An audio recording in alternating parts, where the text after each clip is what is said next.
નમસ્કાર, હું પ્રવીણ. બજેટ પરની વિશેષ રજૂઆતમાં આપનું સ્વાગત છે. દર વર્ષે આમ તો બજેટ આવે તો આ જ મંચ પરથી દરેક ક્ષેત્રના દિગ્ગજો આવે તેમની અપેક્ષા જાણીએ અને સાથે સાથે એવું નહીં કે શું મોંઘું થયું, શું સસ્તું થયું, આ વખતે ટેક્સમાં કેટલી રાહત મળશે, આ વખતે ટેક્સ બાદ કઈ એવી બાબતો છે કે જે નવી હશે.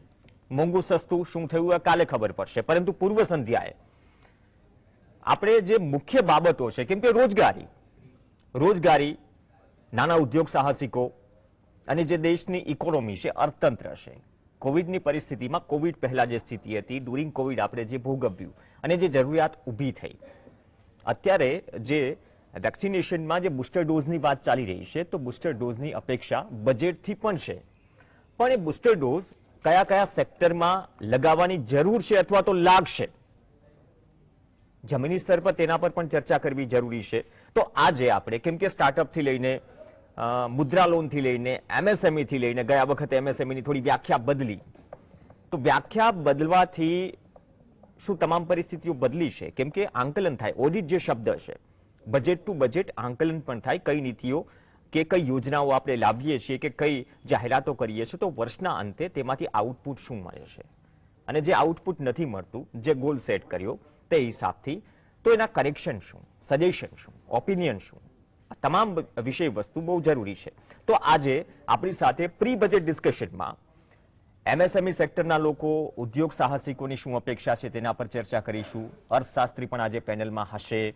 તો તમામ એ બાબતો છે જે યુથને પણ ટચ કરે છે, રોજગારીને પણ ટચ કરે છે, અને જે યંગ બ્લડ છે કે દેશની ઇકોનોમીમાં કન્ટ્રીબ્યુટ કરવા માંગે છે, અથવા તો પોતાના બલબૂતા પર આગળ વધવા માંગે છે, રોજગારીનું સર્જન કરવા માંગે છે, અથવા તો કંઈક નવું કરવા માંગે છે, તો તેના માટે ઢાંચો શું, જરૂરિયાત શું, મદદ શું, જરૂરિયાત સાથે સાથે સપોર્ટ શું, આ જ અંગે ચર્ચા કરવા આપણી સાથે ચાર મહાનુભાવ છે પેનલમાં. સૌથી પહેલા પથિક પટવારી છે, જે સિનિયર વાઇસ પ્રેસિડેન્ટ જીસીસીઆઈના છે. પથિકભાઈ, આપનું સ્વાગત છે.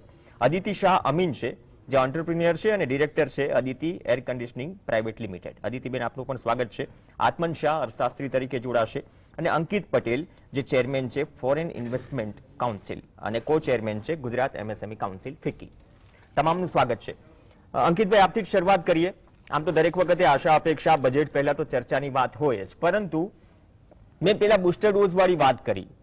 અત્યારની પરિસ્થિતિ થોડી બદલાઈ છે. ચલો, આ બીજું બજેટ છે, આપણે કોવિડની વાત કરીએ તો અત્યારે પ્રાયોરિટીઝ થોડી બદલાઈ છે, જરૂરિયાત બદલાઈ છે, અને અમુક જરૂરિયાતો ઉદ્ભવી પણ છે ખરા.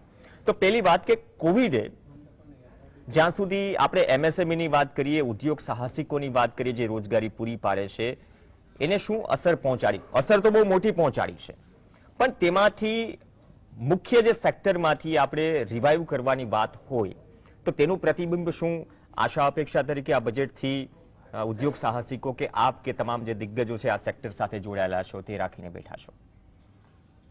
Thank you. તમારો સવાલ ખૂબ જ મોટો છે, અને હું એટ અ વન સ્ટ્રેચ કરવા કરતાં હું તમને સૌથી પહેલાં કહીશ કે ફિક્કીના માધ્યમથી અમે ઓલવેઝ પહેલાં ઇકોનોમીને અને ઇન્ડસ્ટ્રીને બૂસ્ટ આપવા માટે આપણે ગ્રોથ ફેક્ટરની વાત કરતા હોઈએ છીએ. હવે જ્યારે આપણે ગ્રોથની વાત કરીએ તો લાસ્ટ 2 વર્ષમાં કોવિડના સમયમાં એવા ઘણા બધા સેક્ટર છે કે જેમાં સ્કાર પડ્યું છે, એટલે આપણે ગુજરાતીમાં કહીએ કાણું પડ્યું છે.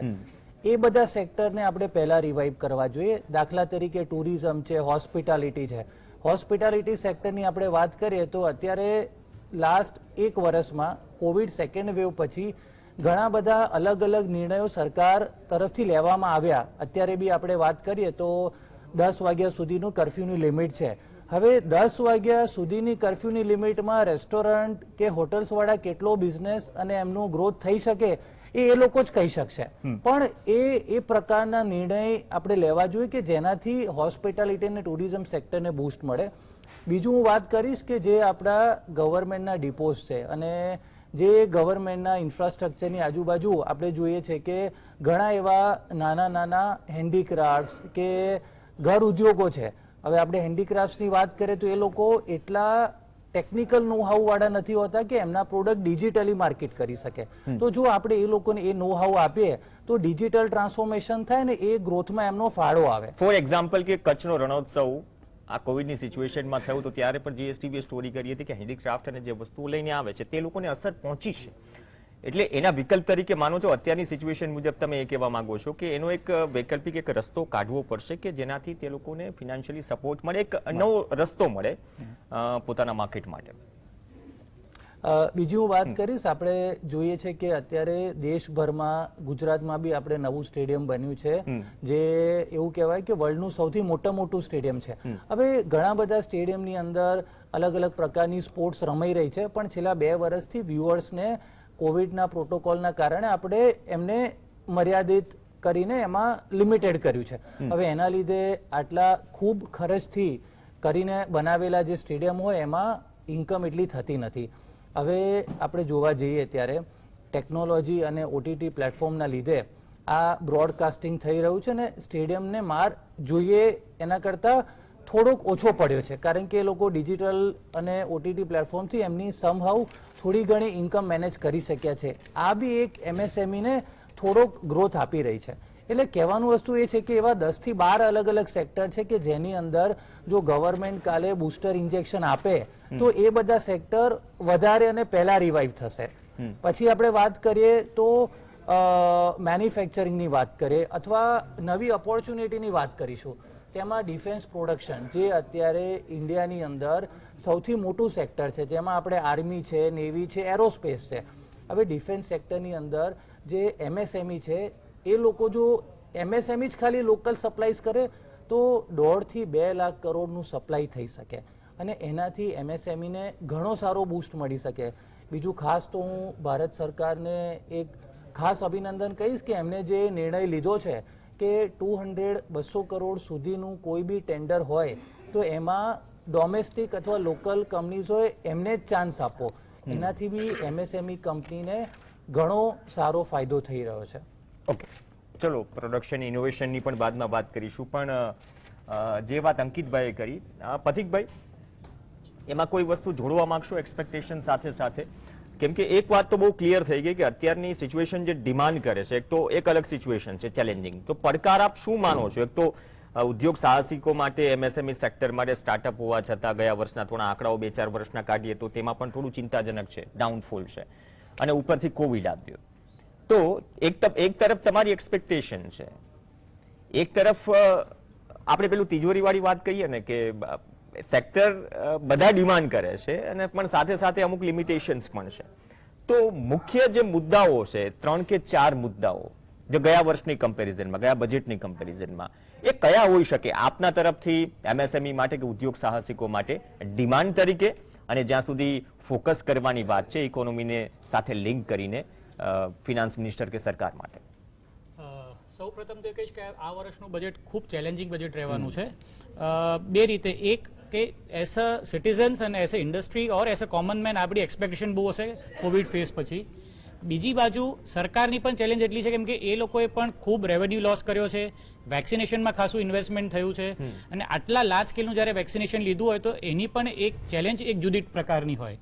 ત્યારે આ બજેટ કેટલું બેલેન્સ થાય છે એ તો કાલે જ કહી શકાશે, પણ ગયા વર્ષના સંદર્ભમાં અને આ વર્ષની આપણી જે માંગણી કહીએ કે આપણી એક્સપેક્ટેશન્સ બજેટ માટે કહીએ તો સૌથી પહેલું એમએસએમઈ માટે એવું કહેવાય કે આપણે ઇન્કમ ટેક્સના જે સ્લેબ્સ છે એમાં જોઈએ છે કે કંપનીઝ માટે 30% સુધી રાખવામાં આવ્યું છે, વેરેઝ એઓપીસ હોય કે એલએલપીસ છે કે પાર્ટનરશિપ ફર્મ્સ છે કે પ્રોપ્રાઇટરશિપ છે એ હજુ 30% પ્લસ સેસ પર લાગે છે.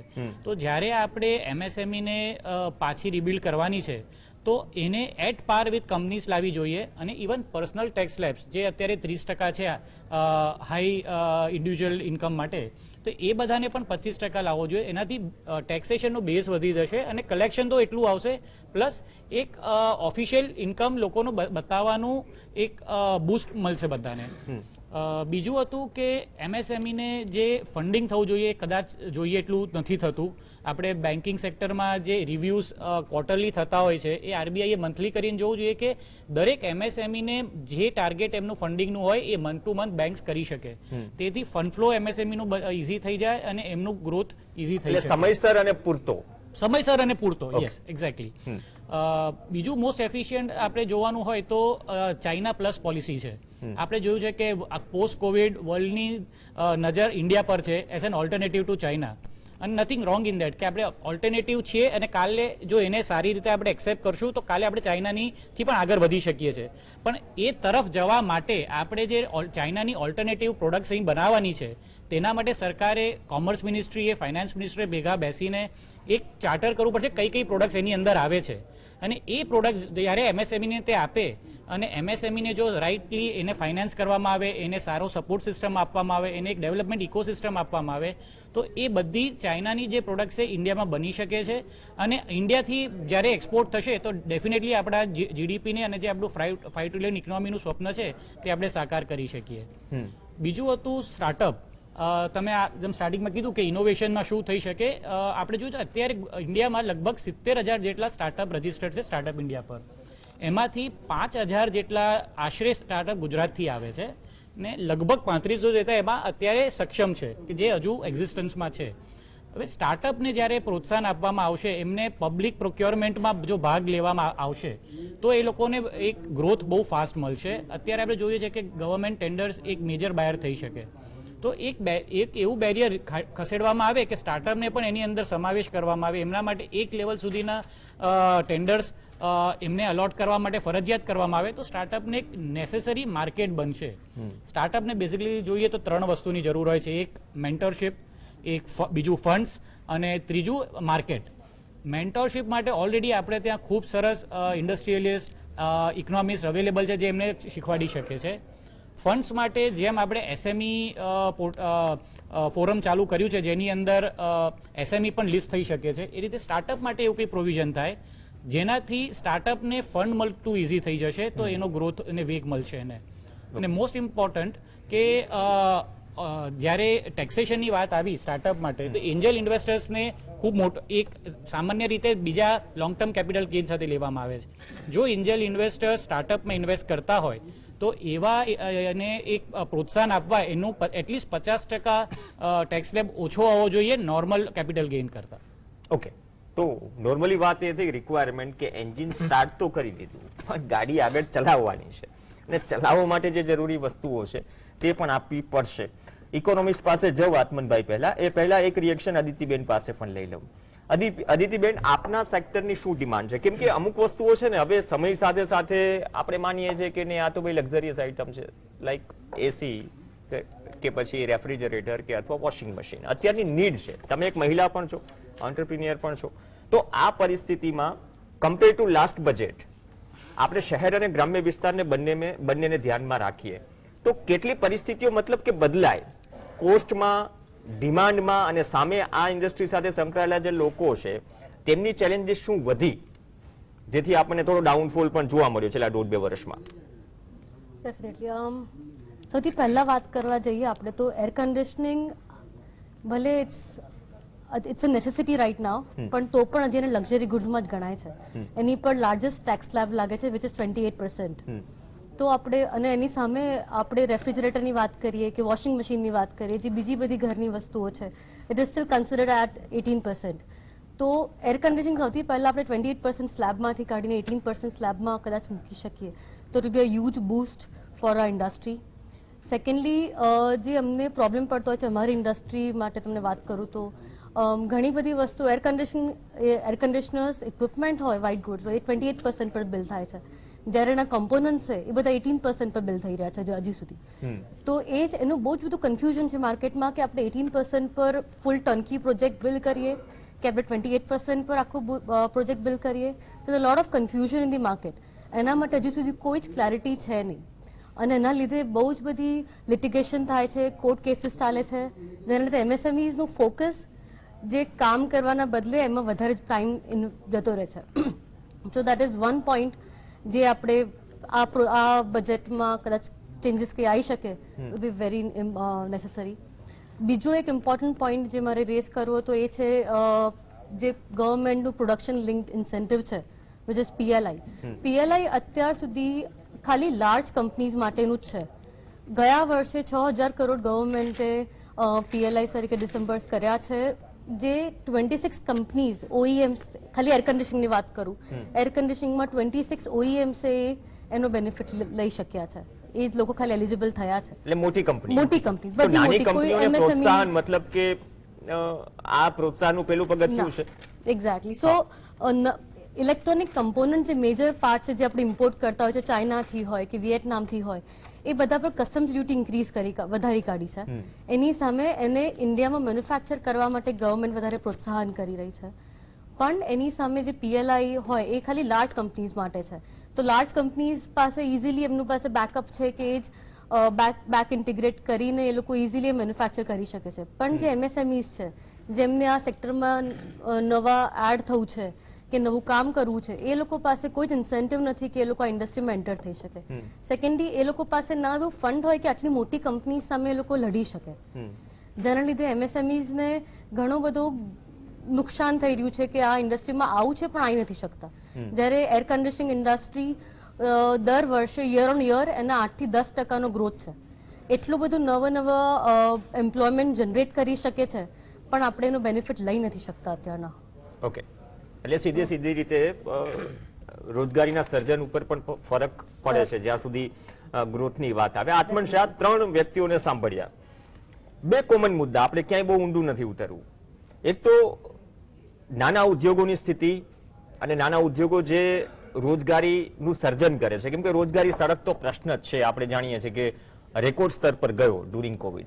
હવે અત્યારની સ્થિતિમાં નાના ઉદ્યોગો, તમે MSME લઈ લો, સ્ટાર્ટઅપ લઈ લો, એના માટે તો ચેલેન્જીસ છે જ. હવે આ પરિસ્થિતિમાં આપણે રસીમાં તો બુસ્ટર ડોઝની વાત કરીએ છીએ, પણ તેને જે નીડ છે, જરૂરિયાત છે, એ આપવા માટે સરકાર માટે પણ કયા પડકારો અત્યારની દ્રષ્ટિએ, જે આપણી અત્યારે અર્થતંત્રની સ્થિતિ છે? સૌથી પહેલા તો થોડીક સ્પેસિફિક વાતે હું થોડીક મેક્રો લેવલ ઉપર MSME સેક્ટર શા માટે મહત્વનું છે ભારતીય અર્થતંત્ર માટે એની વાત કરું, અને પછી શું મુદ્દાઓ છે જનરલ. સૌથી પહેલા તો જે ડેફિનેશન ચેન્જ કરવામાં આવી એમાં પણ ઘણા અર્થશાસ્ત્રીઓને એમાં વાંધો છે, અને એ શું કહેવાય એવિડન્સ બેઝડ પ્રોબ્લેમ છે. સપોઝ જે લિમિટ વધારવામાં આવી, સૌથી પહેલા ઇન્વેસ્ટમેન્ટના આધારે ડેફિનેશન ગણાતી હતી, હવે ટર્નઓવરનું શું કહેવાય પેરામીટર પણ એમાં ઉમેર્યું. હજુ એમ્પ્લોયમેન્ટ તો આપણે નથી ઉમેર્યું જે બીજા દેશોમાં છે. હવે સવાલ એ થાય છે કે ઘણી ઇન્ડસ્ટ્રીઝ એવી છે કે જેનું ઇન્વેસ્ટમેન્ટ ઓછું હોય પણ ટર્નઓવર વધારે હોય, એટલે એ માઇક્રોમાંથી મીડિયમમાં જતી રહે અથવા તો સ્મોલમાં જતી રહે. ઘણી ઇન્ડસ્ટ્રીઝ એવી છે કે જેનું ઇન્વેસ્ટમેન્ટ ખૂબ વધારે હોય પણ ટર્નઓવર ઓછું હોય, જેમ કે જેમ્સ એન્ડ જ્વેલરી એવી છે કે જેમાં ઇન્વેસ્ટમેન્ટ ઓછું હોય પણ ટર્નઓવર વધારે હોય છે. એટલે એમને જે ખરેખર માઇક્રોના લાભ મળવા જોઈએ એ હવે કદાચ નહીં મળે. બીજો પ્રોબ્લેમ એ થયો કે જે ઇન્ડસ્ટ્રીઝ પહેલા સ્મોલ કે મીડિયમ કેટેગરીમાં હતી એ હવે માઇક્રોમાં આવી ગઈ, કારણ કે તમે ઇન્વેસ્ટમેન્ટનું જે લેવલ હતું એ વધાર્યું. એટલે એના કારણે ખરેખર જે લોકોને જરૂર છે લાભની, PIL વાળી જે વાત કરી, જે બેને વાત કરી, એક સેકન્ડ, કે ચલો 26 જે મોટા ઉદ્યોગો છે કે મોટા નામો છે એને લાભ મળ્યો, તો પછી બેઝિક જે રિક્વાયરમેન્ટ છે ડેફિનેશન ચેન્જ કરવાથી ફાયદો પણ થયો ને નુકસાન પણ છે, તેના વિશે ડિસ્કસ થશે. એટલે મારે એ જ કહેવું છે કે MSME માં પણ સૌથી વધારે હિસ્સો કોનો છે? માઇક્રો ઇન્ડસ્ટ્રીઝ નો છે, સ્મોલ અને મીડિયમ કરતા પણ. અને એ હિસ્સો હું તમને બાયફર્કેશન કહું, 99% માઇક્રો ઇન્ડસ્ટ્રીઝ છે, 0.52% સ્મોલ ઇન્ડસ્ટ્રીઝ છે, અને માત્ર 0.01% મીડિયમ ઇન્ડસ્ટ્રીઝ છે MSME માં. અને તમે એમ્પ્લોયમેન્ટની વાત કરો તો જે MSME સેક્ટર ઓવરઓલ એમ્પ્લોયમેન્ટ જે જનરેટ કરે છે એમાં 97% એમ્પ્લોયમેન્ટ માઇક્રો ઇન્ડસ્ટ્રીઝ જનરેટ કરે છે. પોલિસી જે બનાવવામાં આવે છે એ MSME માટે કોમન બનાવવામાં આવે છે. એટલે હું અત્યારે એ મતનો છું કે માઇક્રો ઇન્ડસ્ટ્રીઝ માટે સ્પેસિફિક પોલિસી બુસ્ટર આવે એ ખૂબ જરૂરી છે. અને અત્યાર સુધી ગવર્મેન્ટ કમ્પ્લીટલી ક્લ્યુલેસ રહી હોય એવું દેખાય છે. કોઈ જ સીધું બુસ્ટર, તમે મોરેટોરિયમ આપો કે ગેરેન્ટર બનો, એ મને લાગે છે કે બહુ કામનું નથી. કારણ કે હું ધંધો કરતો હોઉં, મારી ઇન્ડસ્ટ્રી, તો હું લોન લેવા ક્યારે જઉં? જ્યારે મારી વસ્તુ બજારમાં વેચાતી હોય. એટલે સવાલ સપ્લાય સાઈડ નો જે શું કહેવાય બુસ્ટર આપવામાં આવે છે, અથવા તો જો કાલે એવું થાય એના કરતા જરૂરી એ છે કે MSME સેક્ટરને જે વધારે જરૂરી છે, ખાસ કરીને 2 બાબતો મને લાગે છે. એક, MSME સેક્ટરના જે ડ્યુઝ છે જે ગવર્મેન્ટ પાસે છે, ગવર્મેન્ટ એને તરત પે કરી નાખે, એ સૌથી મોટું. અને બીજું જે જીએસટી ની વાત છે, પણ જો કે બજેટમાં અત્યારે હવે જીએસટી નથી આવતું, એ જીએસટી કાઉન્સિલ ડિસાઇડ કરશે, એટલે અત્યારે આપણે એને બાજુમાં મૂકીએ છીએ. પણ જે ટેરિફ છે ઇમ્પોર્ટ્સ ઉપર, એ ટેરિફ પણ જો ઘટાડવામાં આવે તો આપણા ડોમેસ્ટિક ઇન્ડસ્ટ્રીઝને એનો ફાયદો થશે, વધારે બજારમાં કોમ્પિટિટિવ બનશે. એટલે એમએસએમઈ સેક્ટર માટે સ્પેસિફિક પોલિસી બને. એક તો જે ખર્ચો કરવામાં આવે છે, મારા ખ્યાલથી ગયા વર્ષે 15,700 કરોડ બજેટમાં ફાળવ્યામાં આવ્યા હતા, અને જો કદાચ હું ભૂલતો ન હોઉં તો એમાંથી 10,000 કરોડ તો ખાલી ઇમરજન્સી ક્રેડિટ ફેસિલિટી સ્કીમ માટે ફાળવ્યા હતા. ખાલી 5,700 કરોડ જ રૂપિયા એવા છે કે જે ખરેખર એમએસએમઈ સેક્ટરને મળ્યા છે. આ સ્કીમ નો ડાઉટ સારી છે કે તમે ધારો કે લોન લેવા જાઓ છો અને તમે લોન પાછી આપવા માટે સક્ષમ નથી, તો એ 100% ગેરંટર સરકાર બનશે આ સ્કીમ હેઠળ. આ સ્કીમ કન્ટિન્યુ કરવામાં આવે, પણ ખરેખર જે નાણાંની એમએસએમઈ સેક્ટરને જરૂર છે એમાં વધારો થાય, એ મહત્વનું છે. હું ફરી કહું છું કે લોન લેવા કોઈ પણ વ્યક્તિ ત્યારે જ જશે જ્યારે એની વસ્તુ બજારમાં ગ્રાહકો ખરીદશે, તો એ પ્રોડક્શન વધારશે. તમે 0% લોન આપો પણ એ ઉત્પાદન કરીને કરશે શું જો બજારમાં વેચાશે નહીં તો? ઓકે, એટલે એના માટે કોઈ ચોક્કસ પગલાં જો આવતીકાલે જોવા મળશે તો એ જરૂરી છે. અને એનું સૌથી બીજું એક મોટું કારણ એ છે કે જે ટોટલ એમએસએમઈ છે એમાંની લગભગ 94% એવી છે કે જે અનઓર્ગેનાઇઝડ સેક્ટરમાં છે, જેને સૌથી વધારે ફટકો પડ્યો છે કોરોનાને કારણે. એટલે શું કહેવાય, આર્થિક રીતે પણ, એટલે આર્થિક વૃદ્ધિ દરની દ્રષ્ટિએ પણ, એટલે જીડીપીની દ્રષ્ટિએ પણ, એમ્પ્લોયમેન્ટની દ્રષ્ટિએ પણ, સોશિયલ સિક્યોરિટીની દ્રષ્ટિએ પણ, તમે જો હજુ પણ એમાં બાયફર્કેશન કરો અને હું થોડીક સામાજિક ક્ષમતાની વાત કરું તો લગભગ 70 થી 80% એમએસએમઈ એવા છે જે ઓબીસી, એસસી ને એસટી ચલાવે છે, એના ઓનર. એટલે એનાથી સામાજિક અસમાનતા જે છે એ પણ દૂર કરી શકાય છે, પણ એ ચર્ચામાં આપણે અત્યારે જતા નથી. એટલે એમએસએમઈ સેક્ટરમાં બહુ મોટું પોટેન્શિયલ છે. અને એગ્રીકલ્ચર સેક્ટર સિવાય આ એક જ સેક્ટર એવું છે કે જે તમારા વધતા જે યુવાનો છે એને એબ્ઝોર્બ કરી શકશે, વર્કફોર્સને. અધરવાઇઝ સર્વિસ સેક્ટર એને એબ્ઝોર્બ નહીં કરે, because service sector is highly capital intensive sector. MSME હજુ પણ labour intensive, people intensive sector છે. એટલે એને જો બુસ્ટર મળશે તો મને લાગે છે કે અર્થતંત્ર માટે, બેરોજગારી માટે, ગરીબી માટે અને સમગ્ર ભારત માટે એ એક સારી બાબત હશે. આ લિંકિંગ એક સિસ્ટમ છે, કેમ કે જો ફોકસ થાય, રિઝલ્ટ મળે, જો ધંધો ચાલે તો રોજગારીનો પ્રશ્ન પણ સોલ્વ થાય. અંકિતભાઈ, હું આના ઉપર જ રિએક્શન લેવા માંગીશ. જો આત્મનભાઈ કહે છે કે એમએસએમઈમાં 99% માઇક્રો છે અને ટોટલની 97% રોજગારી આ માઇક્રો જ આપે છે, તો માઇક્રો, સ્મોલ અને મીડિયમની માઇક્રો લેવલની જે મતલબ કે રિક્વાયરમેન્ટ છે અથવા તો સ્ટ્રેટેજી છે અથવા તો ઢાંચો જે છે, માનો છો કે તેના પર અમલવારી વાઇઝ ફોકસ થાય કે રોડમેપ હોય એવી કોઈ વાત હવે એ સમય આવી ગયો છે? જો આપણે બેરોજગારીનો અથવા તો ગ્રાસ રૂટ ઉપર નવું સર્જન કરવું હોય અથવા તો ટકાવી રાખવા હોય, જે જરૂરિયાત છે અત્યારની સ્થિતિએ. આત્મનભાઈનો જે એજન્ડા છે એ ઇઝ ઓફ ડુઈંગ બિઝનેસનો છે. Ease of doing business means કે તમે કોઈ પ્રોડક્ટ મેન્યુફેક્ચર કરો છો એ તમારા કન્ઝ્યુમર સુધી રાઈટ પ્રાઇસ અને રાઈટ ટાઈમમાં પહોંચે. તો અત્યારે જે આપણે અહીંયા મેન્યુફેક્ચરિંગ કરીએ છીએ અને ફોર એક્ઝામ્પલ આપણે એક્સપોર્ટ કરવું છે, કારણ કે અત્યારે ભારત સરકાર અને ગુજરાત સરકાર એક્સપોર્ટ ઉપર વધારે ફોકસ કરી રહી છે.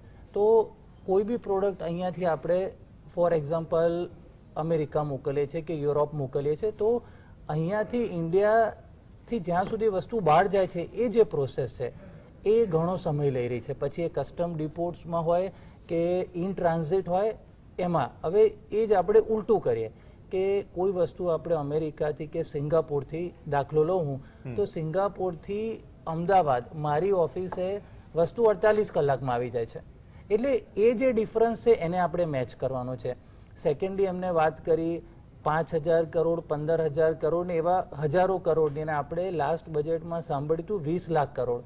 એ બધા રૂપિયા સરકાર તો આપી રહી છે, પણ એ રૂપિયા એન્ડ યુઝર એટલે જે માઇક્રો એન્ટરપ્રાઇઝ કે સ્મોલ એન્ટરપ્રાઇઝને કઈ રીતના મળે, સ્પેશિયલ પેકેજની પણ વાત થઈ ને. હા, એ પ્રોસેસ થોડો જો સિમ્પ્લિફાઈ થાય અને મારે સપોઝ લોન લેવી હોય મેન્યુફેક્ચરિંગ માટે, તો મને કઈ રીતના મળે એ પ્રોસેસ જો સિમ્પ્લિફાઈ થાય, મારા ઇન્ડસ્ટ્રીયલ એરિયામાં જો એ રીતની ગવર્મેન્ટ સ્મોલ ઓફિસીસ કરે કે જ્યાં આગળ હું જઈને ઇન્ફોર્મેશન લઈ શકું, તો એ વધારે બેટર રહેશે. બીજું ઇનોવેશન. અત્યારે એન્ટાયર વર્લ્ડ ઇનોવેશન તરફ જઈ રહ્યું છે. Carbon emission, climate change, minerals, mining, e vehicle. હવે આ બધી જ વસ્તુથી ડેફિનેટલી સેક્ટર બૂસ્ટ થવાનું છે, કારણ કે આ બધી વસ્તુને જે પ્રોડક્ટ સપ્લાય થવાની છે એ લાર્જ કોર્પોરેટ્સ કરતાં MSME ઘણી જ વધારે છે. પ્લસ જ્યારે આપણે ઈ વ્હીકલની વાત કરીએ તો કન્વેન્શનલ ઓટોમોબાઈલ સિસ્ટમ કરતાં ઇલેક્ટ્રોનિક વ્હીકલ્સમાં પાર્ટ્સ બી ઘણા ઓછા હોય છે, જેમ કે સ્ટીયરિંગ હોય કે બેટરીઝ હોય કે ચેસીસ હોય કે ABS બ્રેક્સ હોય, એની નવી લાઈન નખાય. પ્લસ એક જ્યારે મોટી કંપની ટાટા હોય કે મહિન્દ્રા હોય કે સુઝુકી હોય એ જ્યારે ઈ વ્હીકલ્સ માટે આવતી હોય છે ત્યારે એ લોકો બી પ્રિફર કરતા હોય કે એક મોટી કોર્પોરેટ એના ઘણા બધા નાના MSME ને એ બિઝનેસ આપે. એટલે ઇનોવેશન એ બી એક MSME ને બૂસ્ટ આપી શકે છે. બીજું હું વાત કરીશ, જે મેં આગળ વાત કરી હતી ડિફેન્સની. ડિફેન્સની અંદર અત્યારે આપણે એરોસ્પેસની વાત કરીએ તો અત્યારે ઘણા બધા મોટા એરક્રાફ્ટ ઇન્ડિયામાં બનાવવાનું પ્લાનિંગ થઈ રહ્યું છે. આપણે એરબસ છે, બોઈંગ છે, એવી કંપનીઝ જોડે બી ભારત સરકાર ટાઈઅપ કરી રહી છે. તો એ કંપનીઝને ઇન્સેન્ટિવ્સ તો જ ગવર્મેન્ટ આપવાની છે કે જો એ સર્ટેન પર્સન્ટેજ પ્રોડક્શન ઇન્ડિયામાં MSME કે નાની કંપનીઝ પાસેથી લે. અને અત્યારે એઝ ઓન ડેટ એવી 3 થી 4 હજાર MSME ઓલરેડી રેડી છે કે જે આ એરક્રાફ્ટ બનાવવાળી કંપનીને પાર્ટ્સ આપી શકે. એટલે કહેવાની વસ્તુ કે માર્કેટિંગનો કોઈ ખર્ચો નહીં, સેલ્સનો કોઈ ખર્ચો નહીં, તમારું પ્લેટર તૈયાર છે. જે ભાઈ પથિકે વાત કરી હતી કે MSME ને આપણે નો હાઉ આપવું જોઈએ કે કઈ પ્રોડક્ટ અત્યારે એક્સપોર્ટ માર્કેટમાં ચાલી રહી છે. તો એના સંદર્ભમાં બી આ ડિફેન્સ અને એરોસ્પેસ એક ફાયદો થશે. ને બીજું, બજેટમાં સરકાર એ ટાઈપની બી કોઈક નવી રિસર્ચ આમ જો તૈયાર કરે કે જેમાં વટવા હોય કે નરોડા હોય કે ગુજરાતની કોઈ ક્લસ્ટરમાં એ લોકોને ઇન્ફોર્મેશન મળે કે ભાઈ યુરોપની અંદર આ પ્રોડક્ટનું એક્સપોર્ટ કરો તો સારું થાય, તો એનું મેન્યુફેક્ચરિંગ ચાલુ થઈ શકે. ઓકે, એટલે આ વાત મેક ઇન ઇન્ડિયા અને મેડ બાય ઇન્ડિયા વાળી થઈ. મતલબ કે અહીંયા જો સ્કોપ છે ડિલિવર કરે એવા લોકો છે અથવા તો MSME છે તો કેમ લાભ ન લેવામાં આવે? કેમ કે મેક ઇન ઇન્ડિયાનો જે લોગો છે આપણે સિંહની ડણક થોડી વધારે બુલંદ કરવાની જરૂર છે, જ્યાં સુધી એનો જે મેઇન આશય છે. અને એક બ્રેક માટે રોકાઈશું. બે મુખ્ય વાતો નીકળી. એક તો પ્રક્રિયા ઉપર જઈશું. જેમ વાત કરી કે 4 કે 5 MSME માં પણ અલગ અલગ ઉદ્યોગો હોય તો પ્રક્રિયાથી માંડીને ઘણી બધી વસ્તુઓ તકલીફો છે જેના કારણે ડિલે થાય. જેમ કે એક્સપોર્ટ ઇમ્પોર્ટમાં બીજી કન્ટ્રીમાંથી અહીંયા આવે તો ગણતરીના દિવસોમાં, અને અહીંથી જો મોકલીએ તો કેમ મહિનો લાગી જાય, એ પણ એક પ્રશ્ન છે. ગતિશીલતા પણ એક બહુ મોટો મુદ્દો છે. અને સાથે સાથે પ્રક્રિયા, પરમિશનથી લઈને લોનથી લઈને ઘણી બધી બાબતો છે જે જમીની સ્તર ઉપર કદાચ જે નાના સ્ટાર્ટઅપ જે લોકો પાસે છે અથવા તો આ ઉદ્યોગ સાથે જોડાયેલા છે, માઇક્રો હોય, સ્મોલ હોય કે મીડિયમ હોય, તે તમામ માટે એના માટે શું ઇન્ફ્રાસ્ટ્રક્ચર પૂરતું અથવા તો એ પ્રક્રિયા વધુ સરળ બનાવવાની કોઈ વાત હશે આ બજેટમાં? ઇમ્પ્લિમેન્ટેશનની વાત બાદમાં આવશે, એના પર પૂરી રીતે ચર્ચા કરીશું બ્રેક બાદ. Welcome back. કેન્દ્રીય બજેટની પૂર્વ સંધ્યાએ અલગ અલગ સેક્ટરની વાત કરી રહ્યા છે. હાલ આ સ્લોટમાં વાત કરી રહ્યા છીએ MSME અને ઉદ્યોગોની કે તેની અપેક્ષા શું છે. અને માત્ર અપેક્ષા સસ્તા કે મોંઘાની વાત નથી, પરંતુ જે અમલવારી વાઇઝ જે ખૂટી રહ્યું છે તેના પર શક્ય તેટલા પોઈન્ટ્સ પર ચર્ચા કરવી જરૂરી છે. કેમ કે લોકો સમજે પણ ખરા જે જરૂરી છે. રોજગારી સાથે જોડાયેલો મુદ્દો છે, અર્થશાસ્ત્ર સાથે અને આર્થિક નીતિ અને દેશના અર્થતંત્ર સાથે જોડાયેલો મુદ્દો છે. ચર્ચા આગળ વધારીએ. આપણી સાથે પથિક પટવારી છે. પથિકભાઈ, બ્રેક પહેલા જે કોમન જે વાત નીકળી કે ભાઈ MSME ની આપણે ચર્ચા કરીએ છીએ તો એમાં MSME માં માઇક્રો, મીડિયમ અને સ્મોલ વાઇઝ એક પોલિસી હોવી જોઈએ અલગ અલગ, અને માઇક્રો લેવલથી તેને મેનેજ કરવી જોઈએ. જે અંકિત પટેલે જે વાત કરી એને કહ્યું, એ ડિફરન્સ દર્શાવ્યો કે હું અહીંથી કોઈ વસ્તુ મોકલું છું. નો ડાઉટ આપણી પાસે પ્રોડક્શન છે, બધું જ છે, આપણી પાસે ઇનફ એ યુવાધન છે કે ગમે એ પ્રોડક્ટ આપણે બહાર પણ માર્કેટમાં મોકલીએ છીએ. પણ એ ડિફરન્સ ઘણો બધો છે. ત્રીજી મુખ્ય વાત કે જમીની સ્તર પર MSME સ્ટાર્ટઅપથી લઈને તમામ જે ઉદ્યોગ સાહસિકો છે કે અનઓર્ગેનાઇઝ સેક્ટર છે, અમુક બેંકની જંજાળ, પ્રક્રિયા, GSTમાં આપણે ભૂતકાળમાં જે પ્રક્રિયા જોઈ છે એ બહુ કોમન વસ્તુ છે. તો આ પ્રક્રિયામાં જે ડિલે થાય અથવા તો જે અનસર્ટિનિટી વાળી વાત કરી કે કન્ફ્યુઝન વાળી વાત કરી બેને પહેલા GSTના સ્લેબને લઈને, એ બધી વસ્તુઓ નથી લાગતું કે થોડું તેના પર ક્લિયર કટ અને ક્લેરિટી સાથે થોડી વાત કરવી જરૂરી છે, આઈડેન્ટિફાઈ કરીને તમામ ઇસ્યુ? ના, ચોક્કસ આપ જે કહો છો કે સિમ્પ્લિફિકેશન દરેક પોલિસીનું ખૂબ જરૂરી છે. આજે આત્મનભાઈએ જેમ વાત કરી કે emergency credit link guarantee scheme સરકારે પોસ્ટ કોવિડ અનાઉન્સ કરી MSME માટે, પણ એવા કેટલી માઇક્રો ઇન્ડસ્ટ્રીઝ હશે કે જેની પાસે હજુ માર્કેટ બેંકનો એક્સેસ જ નહોતું. તો આ લોન તો એવાને જ મળી હતી કે જેની પાસે બેંકનું એક્સપોઝર હોય, કે જેમને બેંકમાંથી લિમિટ્સ લીધેલી હોય, એના ઉપર એમને 20 કે 30% મળી શક્યા. પણ કોઈ એક નાનો ઉદ્યોગકાર હોય કે જેની પાસે કોઈ પણ બેંકનું એક્સપોઝર નહોતું, એ એનાથી વંચિત રહ્યો છે. તો આજે એવી ઘણી માઇક્રો ઇન્ડસ્ટ્રીઝ આપણે ત્યાં છે કે જેને કદાચ કોવિડની ખૂબ મોટી હિટ થઈ છે. સરકાર કંઈ નહીં તો એટલીસ્ટ હવે આવનાર બજેટમાં જો આપણે ડિમાન્ડ ક્રિએશન પર ફોકસ કરીએ, આપણું પોપ્યુલેશન આપણી એક બહુ મોટી સ્ટ્રેન્થ છે. જો આપણે ઓટોમેટિકલી જો આપણે ત્યાં ડિમાન્ડ રેઝ કરીશું તો એના માટે ઇન્ડસ્ટ્રી અને MSME સક્ષમ છે તે સપ્લાય કરવા માટે. સર, એકચ્યુઅલી જે માઇક્રો ઇન્ડસ્ટ્રી તમે વાત કરો છો કે જે પરિસ્થિતિમાંથી પસાર થઈ રહી છે, એકચ્યુઅલ જે અત્યારે પરિસ્થિતિ છે એ આઈડેન્ટિફાઈ થાય છે પણ ખરા, કેમ કે આ બજેટ પહેલા કદાચ તમામ ક્ષેત્રો સાથે ચર્ચા થતી હશે, એક્સપર્ટ્સ બેસતા હશે, પણ જમીની સ્તર પર જો આટલું મોટું ભંગાણ થયું છે માઇક્રોમાં ડ્યુ ટુ કોવિડ, તો એ પરિસ્થિતિને પણ સમજવી અને તેનું નિવારણ લાવવા માટે જે પણ આપણે પોલિસીઝ બનાવીએ, તો માનો છો કે ઇનફ ટાઈમ મળી ગયો હશે કોવિડ દરમિયાન? કોવિડ હવે આપણે જોઈએ ને તો આપણે સાથે 2 વર્ષથી ઉપરાંત રહી ચૂક્યું છે, એટલે કદાચ એવું ના કહેવાય કે આપણને ટાઈમ પૂરતો મળ્યો છે કે ઓછો પડ્યો છે. આઈ થિંક ગવર્મેન્ટ અને MSME કે ઉદ્યોગકાર બધા આનાથી હવે ખાસા પરિચિત થઈ ચૂક્યા હતા, આવનાર ચેલેન્જીસને એડપ્ટ કરી ચૂક્યા હતા. ધારો કે આપણે અત્યારે 3જા કે 4થા વેવની વાત કરીએ તો આપણને ખ્યાલ હતો કે આ તીવ્રતા કેટલી થઈ શકશે. આવા સંદર્ભમાં કમ્પ્લીટલી અનપ્લાન્ડ રહ્યા છે એવું તો નથી થયું. ઓફકોર્સ આ કોવિડને લીધે ઘણા મેજર રો મટીરિયલ્સમાં ઉપર નીચે બહુ થયું છે. આપણે જોઈએ કે સિમેન્ટ, સ્ટીલ એવા ને પ્લાસ્ટિક, આ બધી વસ્તુઓ લગભગ 70 થી 80% પ્રી કોવિડ લેવલ કરતા ભાવ વધી ચૂક્યા છે. ત્યારે નાના અને મધ્યમ વર્ગની ઇન્ડસ્ટ્રીઝ હોય એનેથી ખૂબ મોટો માર પડ્યો છે. તો એને જ્યારે હવે રિવાઇવ કરવાનું આવે છે ત્યારે સરકારે ફોર એક્ઝામ્પલ કોન્ટ્રાક્ટિંગ ફર્મ્સ છે તો તેમને ટેન્ડરમાં એક એવો સપોર્ટ સિસ્ટમ આપવો પડે કે જે એક્સકેલેશન ઓફ કોસ્ટ છે તેમને રાઈટ ટાઈમે મળી રહે. એને લીધે એમના પ્રોજેક્ટ સફર ના થાય, સરકારને પણ પ્રોજેક્ટ ટાઈમ બાઉન્ડ પૂરા થઈ શકશે, અને એ જે નાના ઉદ્યોગકાર છે, નાના કોન્ટ્રાક્ટર છે, તેને પણ આ જે ભાવ વધારાની અછત ઓછી થઈ શકે. બીજું તે ઉપરાંત અંકિતભાઈ જેમ વાત કરી કે ડિફેન્સ છે, તો આ વખતે પહેલી વર્ષ એવું બની રહ્યું છે કે ડેફ એક્સપો ઇન્ડિયામાં તે પણ ગુજરાતમાં આવી રહ્યું છે. માર્ચના મહિનામાં યોજાશે અને આખા વર્લ્ડથી ડિફેન્સની મોટી કંપનીઓ અહીંયા પાર્ટિસિપેટ થવાની છે. ત્યારે આ વસ્તુને જો આપણે રાઇટલી MSME માટે યુટિલાઇઝ કરી તેમને સક્ષમ કરી શકીએ આ લોકોની રિક્વાયરમેન્ટથી, અને તો એક બહુ મોટો વર્ક છે કે જે એ પ્રોડક્ટ્સ બનાવી શકશે અને આ લાર્જ સ્કેલ ડિફેન્સ કંપનીને ઇન્ડિયામાં સપ્લાય કરી શકશે, અને એક આખી નવી પ્રોડક્શન લાઇન કે નવી બિઝનેસ લાઇન MSME માટે ઊભી થઈ રહી છે. સરકારે પહેલો પ્રયાસ કર્યો છે, બસ ખાલી ઇકોસિસ્ટમનો સપોર્ટ મળી જશે તો આ ખૂબ સક્ષમ પ્રયાસ રહેશે. ઓકે, ચલો ઇકોસિસ્ટમની જ વાત આવી તો અદિતિબેન, આપણે વાત થઈ કે ક્રેડિટ પીરિયડની પણ ઓફ ધ રેકોર્ડ વાત થઈ. અહીંયા પણ તમે થોડી છણાવટ કરી પહેલા રાઉન્ડમાં કે ઘણી વખત શું છે, તમે જે માઇક્રો, સ્મોલ અને મીડિયમ કે મોટી ઇન્ડસ્ટ્રી વચ્ચે જે વાત કરી કે અમારે બ્રીથિંગ પીરિયડ ઉપરના લોકો લઈ લેશે એટલે બાકીના નીચેના જે ઇન્ડસ્ટ્રીઝ છે તેને મેનેજ કરવાનું, આવી પરિસ્થિતિ છે. બીજી વાત, કસ્ટમ ઇન્ક્રીઝ થઈ, જે રો મટીરિયલ્સની વાત કરી એ પણ એક મુદ્દો છે. અને ત્રીજી વાત, જે નાના લેવલ પર આપણે ઈ કોમર્સની વાત કરીએ છીએ, GST રજિસ્ટ્રેશનની વાત કરીએ છીએ, આ બધી જે બાબતો છે જે દરેકને ટચ કરે છે, તો આટલા સમય બાદ પણ શું ઇશ્યુ ખરેખર આઈડેન્ટિફાઈ થયા છે તો સોલ્યુશન કેમ નથી આવ્યું, જો ક્લેરિટીની આપણે વાત કરીએ છીએ દરેક વખતે?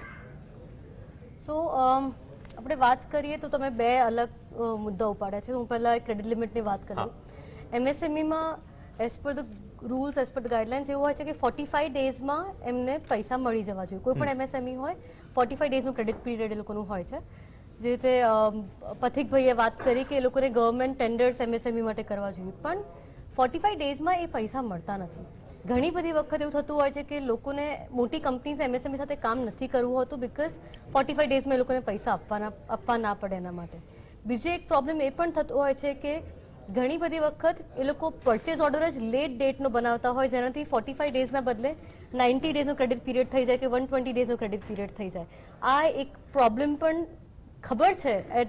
ભલે આપણે નેશનલ લેવલ પર જોઈએ, સેન્ટ્રલ પર જો સેન્ટ્રલમાં વાત કરીએ તો it is a good intent કે 45 ડેઝમાં આપણે MSMEને પૈસા આપી દેવા જોઈએ.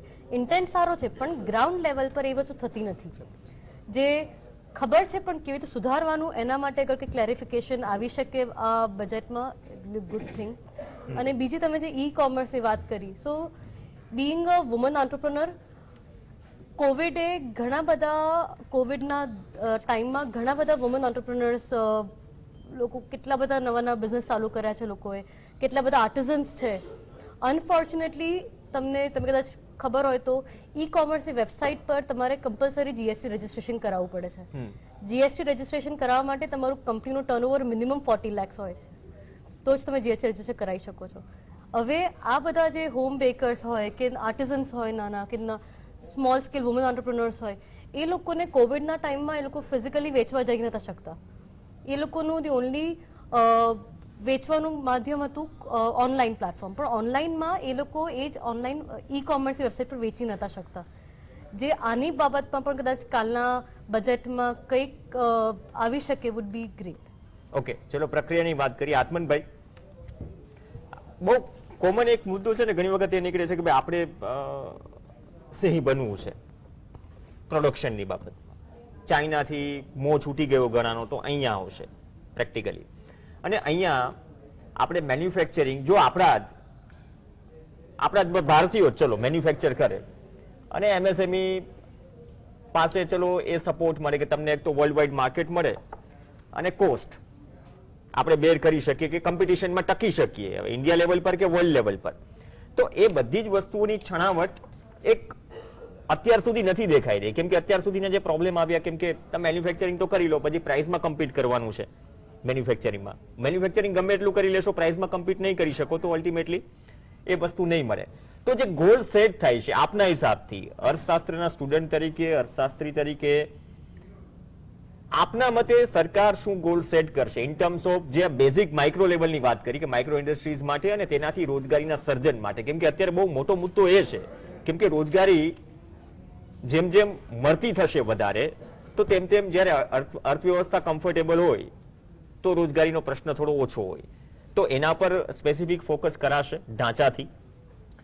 આપણે જ્યારે વાત કરીએ કે કેવા પ્રકારની પોલિસી બનાવવામાં આવશે અથવા તો શું નિર્ણય લેવામાં આવશે, પહેલા સમસ્યા શું છે એ જરાક સમજી લઈએ. તો કોરોના પહેલા પણ એમએસએમઈ સેક્ટરને જે બે બાબતોથી નુકસાન ગયું, એક ડિમોનેટાઇઝેશન અને એક જીએસટી. જીએસટી સારું છે કે ખરાબ છે એની ચર્ચા આપણે અત્યારે બાજુમાં મૂકીએ, પણ જીએસટીની અંદર જે વારંવાર બદલાવ આવતા રહ્યા, દર મહિને એના રેટમાં ફેરફારો થાય ને એના કારણે જે અનસર્ટિનિટી ઊભી થઈ અથવા તો જે રીતે ઇમ્પ્લિમેન્ટેશન કરવું જોઈતું હતું એ ન થયું, એના કારણે એમએસએમઈ સેક્ટરને ઘણો મોટો ફટકો પહોંચ્યો છે. એટલે આ માત્ર કોરોનાને કારણે જ એમએસએમઈ સેક્ટરમાં ગ્રોથ ઓછો છે અથવા તો એમને તકલીફો છે એવું નથી. બે જે સૌથી વધારે તકલીફ મને લાગે છે એમએસએમઈ સેક્ટરમાં છે એ છે એક ક્રેડિટ એમને જે મળવી જોઈએ, કે જે ફાઇનાન્શિયલ સપોર્ટ મળવો જોઈએ, અને બીજું છે ટેકનોલોજીનું જે એડોપ્શન થવું જોઈએ એ બે. કારણ કે ટેકનોલોજી એડોપ્શન માટે ઘણું મોટું ખર્ચ થાય છે અને એ ખર્ચ માટે નાણાકીય સહાયની જરૂર પડે છે. કોરોનાને કારણે જે થોડું ઘણી સર્વે થયા છે એની જે માહિતી છે, લગભગ એમએસએમઈમાં જે લોકો કામ કરે છે એના 55% લોકોએ પોતાની રોજગારી ગુમાવી છે. ઓલ ઇન્ડિયા મેન્યુફેક્ચરર્સ ઓર્ગેનાઇઝેશનનો સર્વે છે અને સર્વે એવું કહે છે 71% એમએસએમઈ એવી હતી કે જે એમએસએમઈ પોતાને ત્યાં કામ કરતા વ્યક્તિઓને સેલરી ચૂકવી શકે એમ નથી. બરાબર. લગભગ 17 થી 18% એન્યુઅલ સેલ્સમાં લોસ છે એમએસએમઈને કોરોના દરમિયાન. એટલે એ વર્ષ આપણે લઈએ માર્ચ 2020 થી મે 2021, એટલે ફર્સ્ટ વેવ ને સેકન્ડ વેવ બંને અંદર આવી જાય. એટલે સવાલ અહીંયા એ છે કે આ સમસ્યાઓ છે અને એ સમસ્યાઓ અચાનક ઉદ્ભવી ગઈ છે એવું નથી. હવે આ સમસ્યાઓ ત્યારે હોય ત્યારે સ્વાભાવિક છે કે સરકાર એવી રીતનું મદદ કરે કે જેથી આ સમસ્યાઓનું હલ થાય. એમને જે ફાઇનાન્શિયલ સપોર્ટની જરૂર છે ફાઇનાન્શિયલ સપોર્ટ મળે, અને ખાસ કરીને હું ફરી કહું છું જે માઇક્રો ઇન્ડસ્ટ્રીઝ છે એમના માટે સ્પેસિફિક કોઈ પોલિસી આવે એ ખૂબ જરૂરી છે. કારણ કે જેમ હમણાં જ વાત થઈ સ્કીમની, જે ગેરંટી સ્કીમ છે કે 20 થી 30% તમને રાહત મળે, પણ એ કોને મળે છે? જેની પાસે ઓલરેડી લોન છે. તમારી પાસે ઓલરેડી લોન છે તો જ તમને એનો લાભ મળશે. તો એવા તો ખાલી 7 કે 8% એમએસએમઈ છે, બીજા 93% એમએસએમઈ ને એનો લાભ નથી મળવાનો. તો જેને નવી લોન લેવી છે એનું શું? એને કેવી રીતના લોન મળશે, એને તમે ફાઇનાન્શિયલ સપોર્ટ કેવી રીતના આપશો. એટલે આ બધી જ બાબતોને ધ્યાનમાં રાખીને કોઈ સ્પેસિફિક નીતિ બનાવવામાં આવે, જોગવાઈ કરવામાં આવે એ ખૂબ જરૂરી છે. કારણ કે હું ફરી કહું છું કે MSME સેક્ટર જ અત્યારે એક એવું છે એગ્રીકલ્ચર સેક્ટર સિવાય કે જે તમને રોજગારી પૂરું પાડી શકે એમ છે, અને એનામાં જ એ કેપેસિટી છે. અને તમે બીજી કોઈ પણ અર્થવ્યવસ્થા કે જે અર્થવ્યવસ્થાઓ સારી છે, જે અત્યારે વિકસિત છે પણ આજથી 100-200 વર્ષ પહેલા વિકાસશીલ હતી, એ જુઓ તો એમનું MSME સેક્ટર ખૂબ મજબૂત છે. એ લોકો જ્યારે એગ્રીકલ્ચર સેક્ટરમાંથી શિફ્ટ થયા ત્યારે MSME સેક્ટર એવું હતું કે જેમણે રોજગારીનું સર્જન કર્યું, જેમાં ભારત નિષ્ફળ રહ્યું છે. એટલે અત્યારે એ MSME સેક્ટર ઉપર વધુ ને વધુ જોર આપવામાં આવે.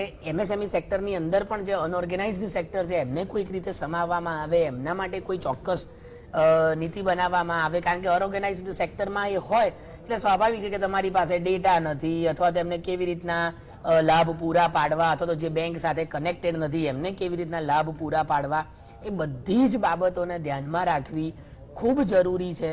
અને એના કારણે જે ડિમાન્ડ સાઇડ છે એને વધારે મજબૂત કરવામાં આવે. માત્ર લોન આપવામાં આવે છે કે સસ્તા દરે લોન આપવામાં આવે છે કે મોરેટોરિયમ જાહેર કરવામાં આવે કે પછી સરકાર તમારી ગેરંટી બનશે, એ બધું જ પછી આવે છે જ્યારે તમારી વસ્તુ વેચાતી હોય. સૌથી પહેલા તો વસ્તુ વેચાય એના માટે કોઈ નિશ્ચિત પગલાં લેવામાં આવે એ ખૂબ જરૂરી છે. અને એના કારણે મને લાગે છે કે 2 કે 3 બાબતોના નિર્ણયો સરકાર લઈ શકે એમ છે. પહેલું, જે ટેરિફની વાત થઈ, જે વસ્તુ આપણે ઇમ્પોર્ટ કરીએ છીએ એ ટેરિફમાં ઘટાડો થાય, અથવા તો રો મટીરિયલ ઉપર જે ટેરિફ નાખવામાં આવે છે એમાં, એટલે કસ્ટમ ડ્યુટી જે નાખવામાં આવે છે એમાં ઘટાડો થાય તો પણ આપણે વધારે કોમ્પિટિટિવ બની શકીએ. બીજું, MSME ના જે ડ્યુઝ છે પ્રાઇવેટ સેક્ટર જોડે પણ અને સરકાર પાસે પણ, એ સરકાર ચૂકવે તો પણ MSME ને અત્યારે રાહત થશે કે જેથી એમને એ ડ્યુ હવે ચૂકવાના નથી, તો જેથી એ પોતાનું ફોકસ પ્રોડક્શન વધારવા ઉપર અથવા તો કેપેસિટી વધારવા ઉપર થઈ શકે.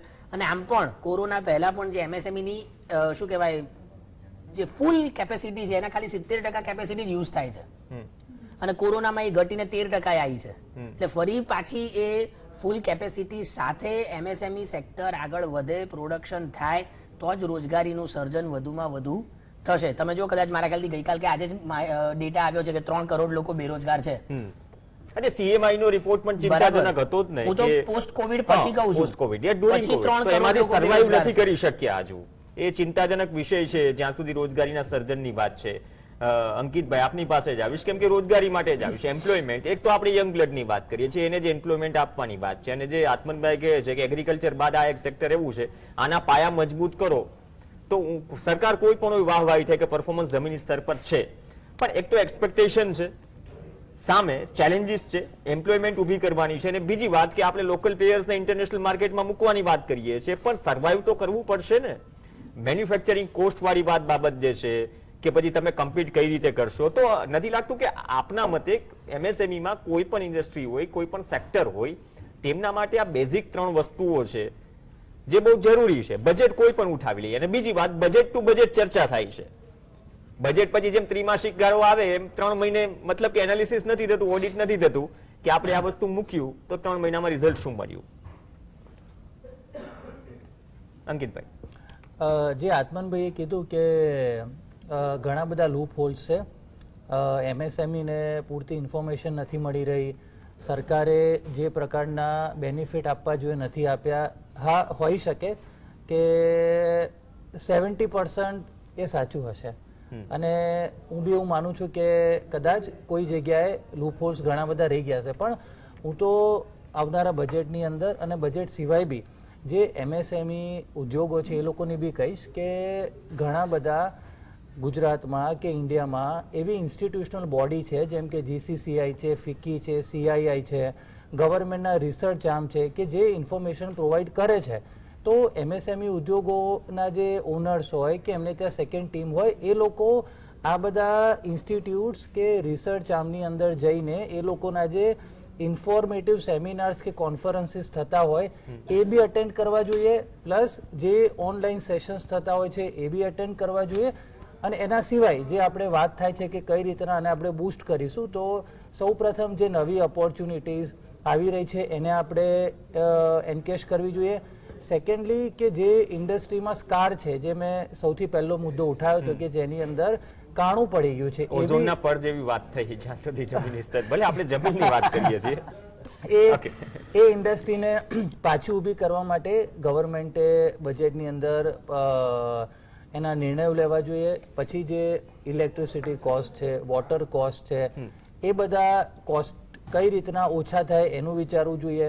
પછી જે અર્નિંગ્સ વર્સિસ એક્સપેન્સ રેશિયો છે, એટલે જે રીતના મોંઘવારી વધી રહી છે, આપણી જે ડે ટુ ડે યુઝની વસ્તુ હોય કે ગ્રોસરી હોય કે વેજીટેબલ્સ હોય, એ છેલ્લા 3 વર્ષમાં ઇન્ફ્લેટ થઈને એના પ્રાઇઝિંગ, એનો ભાવ 3 થી 4 ગણા વધી ગયા છે. તો કઈ રીતના એમાં આપણે કંટ્રોલ કરી શકાય કે જેના લીધે જે અર્નિંગ્સ થઈ રહ્યું છે મિડલ ક્લાસ ફેમિલીઝનું આપણે વાત કરીએ તો એવું નથી કે 3 વર્ષમાં એ લોકોના અર્નિંગ્સ ડબલ થઈ ગયા છે, પણ હા, એ લોકોનું જે 50% ઘર ચલાવવામાં જે એક્સપેન્સ છે એ 100% ડબલ થઈ ગયો છે. તો એ જે ગેપ છે એ વધતો જાય છે. એ ગેપ કઈ રીતના એને આપણે ઓછો કરી શકીએ એની માટેનું બજેટની અંદર કંઈક ચર્ચા વિચારણા થવી જોઈએ અને એક્શન થવું જોઈએ. બીજું છે એજ્યુકેશન કોસ્ટ. અત્યારે ગવર્મેન્ટની જે એજ્યુકેશન, જે સ્કૂલ્સ હશે એની અંદર પહેલાથી 12મા ધોરણ સુધીમાં એજ્યુકેશન કોસ્ટ હું માનું ત્યાં સુધી બહુ જ ઓછી છે કાં તો નથી, પણ જે પ્રાઇવેટ એજ્યુકેશન પ્રાઇવેટાઇઝેશન છે એમાં એની જે ફી સ્ટ્રક્ચર છે એ એટલી હાઈ છે કે કોઈ મિડલ ક્લાસ ફેમિલીઝ અફોર્ડ ના કરી શકે. તો એની માટે જો ગવર્મેન્ટ કોઈ પ્રકારનો નિર્ણય લે કે સર્ટેન અમાઉન્ટ સુધીની ફીસ ચાર્જ કરવામાં આવે તો એ બી મિડલ ક્લાસ ફેમિલીઝને હેલ્પ થાય. અને આ કોવિડના ટાઈમમાં જેમાં ટ્રેનિંગ્સ, એજ્યુકેશન બધું ઓનલાઈન ચાલે છે, પણ ફીસ લેવાય છે ઓફલાઈન પ્રમાણે, તો એની અંદરના બી કોઈ નિર્ણય લેવા જોઈએ કે ભાઈ ઓનલાઈન હોય તો એની ફીસ ઓનલાઈન પ્રમાણેની હોવી જોઈએ. તો આ ઓવરઓલ MSME પ્લસ MSME ચલાવતા ફેમિલીઝ બધાને ડિરેક્ટલી ઇનડાયરેક્ટલી હેલ્પ થઈ શકે છે. ઓકે, કેમ કે મધ્યમ વર્ગની વાત કરીએ, આ એક મોટો ક્લાસ છે જ્યાં સુધી પટવારી સાહેબ, જ્યાં સુધી માનવાની વાત છે. SBI કાર્ડ્સનો સર્વે આવ્યો તો યાદ હશે કે પેટ્રોલ, આપણે પેલી GDPની વાત કરીએ, ગેસ, પેટ્રોલ, ડીઝલ, કે જે GDP વધી 1 વર્ષ સુધી, એના કારણે લોકોએ મતલબ કે એજ્યુકેશન હોય, હેલ્થ હોય અને ફૂડ હોય, તેમાં કપાત મૂકીને મતલબ એ વસ્તુ સર્વાઈવ કરી, તો તેની અસર પર પણ માર્કેટ ઉપર પડી છે જ્યાં સુધી ડિમાન્ડની વાત છે ગ્રાસરૂટ ઉપર. તો એ જરૂરી છે કે મોંઘવારી તો પ્રશ્ન રહેવાનો જ દરેક ઇન્ડસ્ટ્રી માટે, કદાચ ડિમાન્ડ વધી ઘટી, પણ એ ડિમાન્ડ સાથે સાથે જે ફ્લેક્સિબિલિટીની વાત આવે છે એ ફ્લેક્સિબિલિટી એક્સપેક્ટ કરો છો આવનાર સમયમાં, જ્યાં સુધી ઉદ્દેશ્ય તો છે એવું નહીં કે આપણા પિલર મજબૂત થાય MSME સેક્ટરના માઇક્રો લેવલથી, પણ એ ઉદ્દેશ્ય વધુ દ્રઢ બનાવવા માટે 2-3 બાબતો એક્સપેક્ટ કરો છો આ બજેટથી? કેમ કે રોજગારીને પિંચ કરશે ગવર્મેન્ટ. પહેલા તો ટ્રેડિશનલી આપણે સમજવું કે આપણે વર્ષો સુધી એક સેવિંગ્સ ઇકોનોમી હતા, ગ્રેજ્યુઅલી આપણે સ્પેન્ડિંગ ઇકોનોમી તરફ જઈ રહ્યા છીએ. એટલે અત્યારે આપણે એક ટ્રાન્ઝિશન ફેઝમાં જે આપણે જે વાત કરી છે કે આપણે ડિમાન્ડ જનરેટ કરવી પડે, પણ એકદમ જો ડિમાન્ડ જનરેટ થાય તો એ ઇન્ફ્લેશનરી ઇકોનોમી પણ બનાવી દે. એટ ધ સેમ ટાઈમ આપણી પાસે સેવિંગ્સ કલ્ચર એવું નથી. ધારો કે અમેરિકાની વાત કરીએ, they have social security system there. આપણી પાસે એવું કશું જ નથી અત્યારે. તો એકદમ એટલે સરકારનું જે વિલ છે, આઈ થિંક ઘણી રીતે બેલેન્સ છે એ લોકોનો અભિપ્રાય કે એ ગ્રેજ્યુઅલી આપણને શિફ્ટ કરી રહ્યા છે સેવિંગ્સ ટુ સ્પેન્ડિંગ તરફ. તો એ તરફ જતા આવી ડિફિકલ્ટીઝ, ચેલેન્જીસ આપણી સાથે આવે જ છે.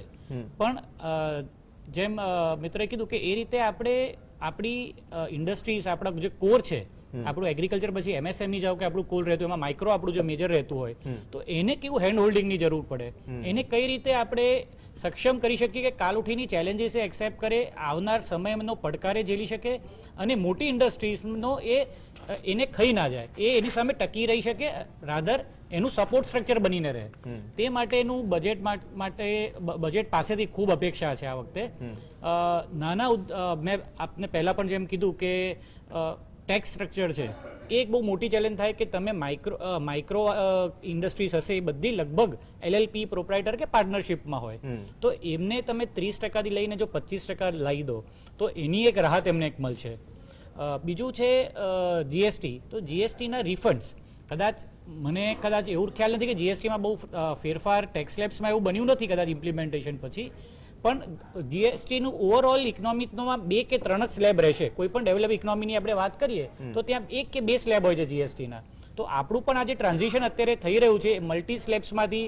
જ્યારે GST આવ્યું ત્યારે લગભગ 6 થી 7 સ્લેબ્સ હતા, આજે ઘટીને 4 સ્લેબ થયા છે. આવનાર સમયમાં 2 કે 1 સ્લેબ થઈ જશે. તો એ તરફ જવાથી MSME કે માઇક્રોને 100% એડવાન્ટેજ છે. પણ જે રિફંડ એમને લેવાનું આવતું હોય, જો સરકાર એમાં સ્મૂથનેસ લાવી શકે, રિફંડ MSME ને તરત મળી શકે, તો એમને ફંડ ફ્લો ઇઝી થઈ જાય, એમની એક્ઝિસ્ટન્સને તકલીફ ના પડે અને એ પોતાનો બિઝનેસ સાઈડે ડ્રાઈવ કરી શકે. ઓકે, બહુ સારી વાત કરી, કેમ કે રિફંડ વાળી બાબત ડે 1 થી થોડી તકલીફ દે રહી છે. ભૂતકાળમાં વધુ હતી, અત્યારે પણ થોડું ઘણું હોય તો સિમ્પ્લિફિકેશન થવું જોઈએ. એક મિનિટ છે, કન્ક્લુડ કોમેન્ટ હું લઈશ. આત્મન શાહ, આપથી શરૂઆત કરીએ. MSME અને ઉદ્યોગોને રિગાર્ડિંગ 5 એવા મુદ્દા જે તમારી અપેક્ષા છે, એક્સપેક્ટેશન છે, અત્યારની જરૂરિયાત છે, જે કદાચ અપેક્ષા તો ઘણી બધી છે, ના, ના, પણ શું 3 કે કરવું 4 જોઈએ? મુદ્દા કદાચ એને ટચ કરી શકે આ પરિસ્થિતિમાં જે સ્થિતિ છે. પહેલું સરકાર. ઇન્વેસ્ટમેન્ટ વધે એ બહુ જરૂરી છે MSME ની અંદર. બીજું જેમ વાત થઈ કે ટેક્સમાં રિડક્શન થાય, પણ જો GST નું વાત કરીએ તો એ કાલે જાહેર થશે ને, એટલે એ વાત અત્યારે આપણે બાજુમાં મૂકીએ. કદાચ સોફ્ટ લોન નું પણ જો બની શકે કે એ કદાચ સરકાર એના વિશે કાલે જાહેરાત કરે. જે ELGS છે એના પાછળ વધારે રૂપિયા ફાળવે અને ખાસ કરીને MSME સેક્ટર પાછળનું જે ઓવરઓલ આઉટલે છે, જે 15,700 કરોડની આસપાસ હતું, એ વધે અને એ ખરેખર MSME સેક્ટરને મળે એ જરૂરી છે. અને જે મેં ટેરિફની વાત કરી, એ ટેરિફ ઘટે કે જેથી ડોમેસ્ટિક ઇન્ડસ્ટ્રીઝ વધારે કોમ્પિટિટિવ બને અને એમને કોઈક રીતે સહાય પૂરી પાડવામાં આવે અથવા તો સબસિડી આપવામાં આવે, તો મને લાગે છે કે વધારે ફાયદાકારક રહેશે. અદિતિબેન, જે મેં પહેલા વાત કરી છે કે આપણે MSMEs મોટી કંપનીઝ કરતા MSMEs ને કેવી રીતે હેલ્પ કરી શકીએ, કેવી રીતે સબસિડીઝ લાવી શકીએ જેનાથી આપણે એ લોકો નવા બિઝનેસ સ્ટાર્ટ કરી શકે. મેઇનલી ઇલેક્ટ્રોનિક સેગમેન્ટમાં એ બહુ જ ઇમ્પોર્ટન્ટ રહેશે.